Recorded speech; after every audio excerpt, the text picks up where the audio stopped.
శ్రీశ్రవణం ఛానల్‌కి చిన్నారులందరికీ, శ్రోతలందరికీ కూడాను మరొక్కసారి స్వాగతం. ఈరోజు మనం జైగీషవ్య మహర్షి గురించి చెప్పుకుంటున్నాం. కొంచెం కొత్తగా ఉంది గదా! ఈయన పేరు. జైగీషుడు అంటే ఏంటి?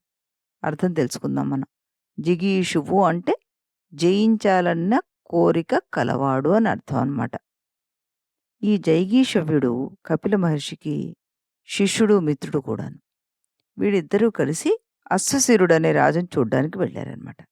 అయితే వీళ్ళిద్దరూ రాజు దగ్గరికి వెళ్లారు గదా! రాజు అతిథి సత్కారం చేసి విష్ణుమూర్తి కటాక్షానికి ఏం చేయాలో చెప్పమన్నాడు. కపిలుడు "నన్ను విష్ణుమూర్తిగా తెలుసుకో" అన్నాడు. "నాకు విష్ణుమూర్తి తెలుసు. అతనికి గద, శంఖం, చక్రం లాంటివుంటాయి. నీకు లేవు కదా" అన్నట్ట రాజు. కపిల మహర్షి గద, శంఖం, చక్రం అన్నిటితో విష్ణువుగా జైగీషవ్యుడు గరుడ వాహనంలాగా వెంటనే ఆయనకు కనిపించారు. మరి విష్ణుమూర్తి కమలనాభుడు కదా! బ్రహ్మ ఏడి అన్నట్ట రాజు. కపిలుడు కమలనాభుడిగా, జైగీషవ్యుడు బ్రహ్మగా మారిపోయారట. ఇదంతా మోసం, నేను నమ్మనన్నట్ట రాజు. కపిలుడు రాజ్యసభని మాయమైపోయేలా చేశాట. ఎక్కడ చూసినా క్రూర జంతువులే కనబడుతున్నాయి. రాజు భయపడి కపిలుడికి నమస్కారం చేసి, "నువ్వే విష్ణువు, జైగీషవ్య మహర్షే బ్రహ్మ. నా తప్పును క్షమించండి" అన్నట్టు. దేవలుడు అనే మహాయోగికి తాను గొప్పవాడినని ఒక గర్వం పుట్టింది ఒకసారి. కానీ అతడు సత్యవ్రతుడు, ఉత్తముడు, తపస్వి కూడా. ఓ రోజు ఈ జైగీషవ్యుడు దేవుళ్ళింటికి వచ్చి కొన్నాళ్ళు అక్కడే ఉండి తపస్సు చేసుకుంటానని చెప్పాట. జైగీషవ్యుడి వంటి మహాయోగీశ్వరుడు తన ఇంటి దగ్గరికి వచ్చి అడగడం ఏమిటి ఎంతో ఆనందకరమైన విషయం అని అనిపించి అతనికి, "అలాగే తప్పకుండా ఉండండి స్వామి" అన్నట్ట. జైగీషవ్యుడు తపస్సు చేసుకుంటున్నాడు. ఇలా చాలా సంవత్సరాలు గడిచిపోయాయి. మౌనం వదల్లేదు, నిష్ట వీడకూడదు. ఉగ్రమైన తపస్సు చేస్తూ తేజస్సుతో వెలిగిపోతున్నాడు ఈ జైగీషవ్యుడు. దేవలుడు ఎలాగైనా తన గొప్పను నిరూపించుకోవాలని అని ఓనాడు అంతర్ధానమై సముద్ర స్నానానికి వెళ్ళేసరికి అప్పటికే స్నానం చేసి తపస్సు చేసుకుంటున్నాడు జైగీషవ్యుడు.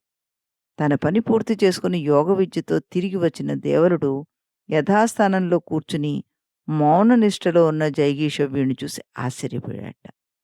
ఇంకా తన శక్తి నిరూపించుకోవడం కోసం యోగ శక్తితోటి ఆకాశానికి ఎగిరి సిద్ధలోకం చేరేటప్పటికి జైగీషవ్య మహర్షి ఆ సిద్ధులను సేవిస్తూ కనబడ్డట.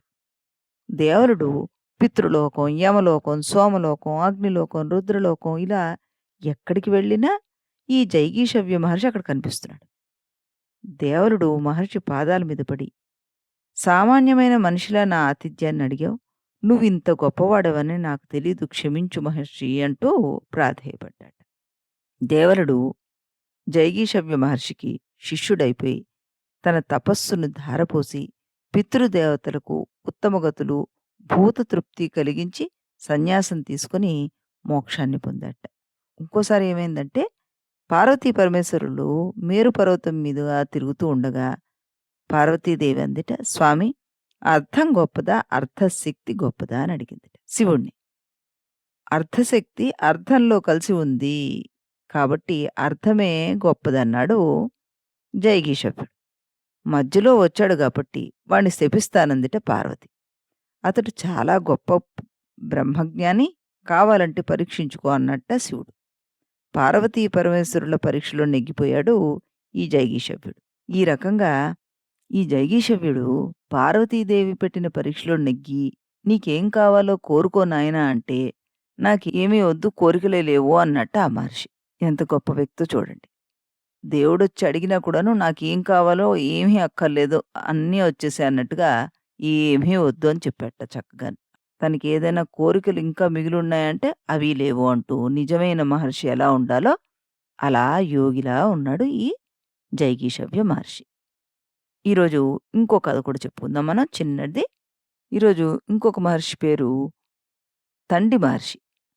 పూర్వం తండి అనే పేరు గల బ్రాహ్మడు ఉండేవాడు. అతడు బ్రహ్మచర్య తీసుకుని అన్ని వేద శాస్త్రాలు చదివి యోగి, జ్ఞాని, మహర్షి అయిపోయాడు. సమాధిలో ఉండి 10,000 సంవత్సరాలు తపస్సు చేశాడు. పరమేశ్వరుడు ప్రత్యక్షమయ్యాడు.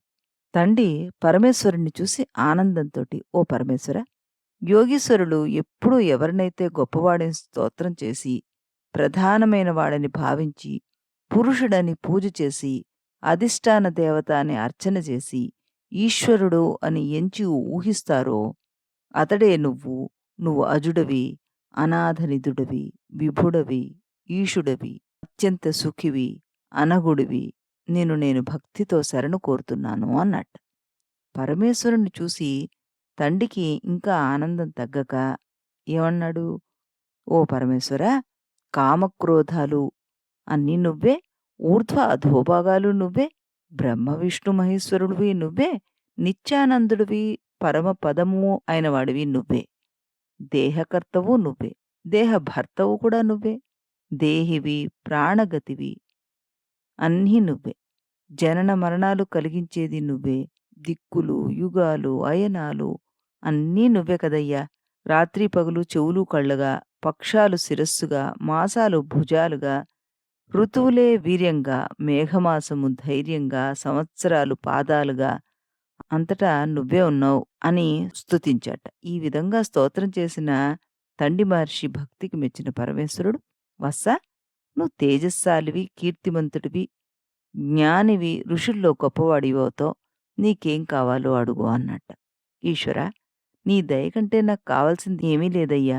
ఎప్పుడూ నీ పాదాల దగ్గరే భక్తితో ఉండేట్లుగా అనుగ్రహించు అంటూ కోరాట ఈశ్వరుణ్ణి. తథాస్తు అంటూ వెళ్ళిపోయారు ఈశ్వరుడు.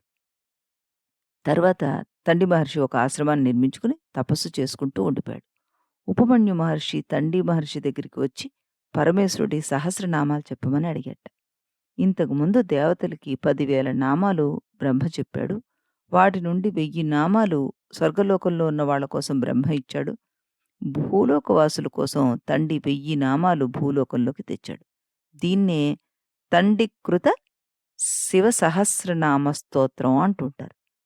ఆ 1000 నామాల గురించి తండి మహర్షి ఉపమన్యు మహర్షికి చక్కగా ఉద్బోధించట. అయితే అందులో కొన్ని నామాలని మనం ఇప్పుడు చెప్పుకుందాం.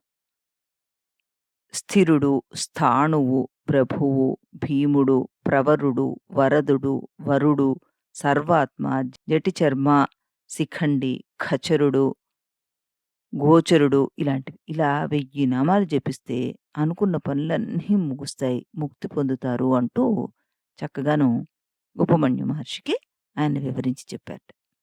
అంటే అప్పటి కాలం మహర్షులు మనం పెద్ద పెద్ద తపస్సులు అవి చేయలేమని, మన కోసం అని చెప్పి చక్కగాను ఇలా నామాలతోటి స్తోత్రాల్ని మనకి అందించి వెళ్ళిపోయారనమాట. మీరందరూ కూడాను ఇలాంటివన్నీ ప్రాక్టీస్ చేస్తూ ఉండండర్రా! మీకు ముక్తి మార్గం లభ్యం అవుతుంది అంటూ చెప్తున్నారనమాట ఆ మహర్షులు మనకి. కాబట్టి మనందరం కూడా వారి బాటలో వారు ఇచ్చిన చక్కటి సందేశాలను వింటూ, వారు మనకి చూపించిన సులభ మార్గాన్ని నిష్ఠతో అనుసరించడానికి ప్రయత్నం చేద్దాం. మళ్ళీ మనం రేపు మరొక మహర్షి గురించి తెలుసుకుందాం. అంతవరకు సెలవు.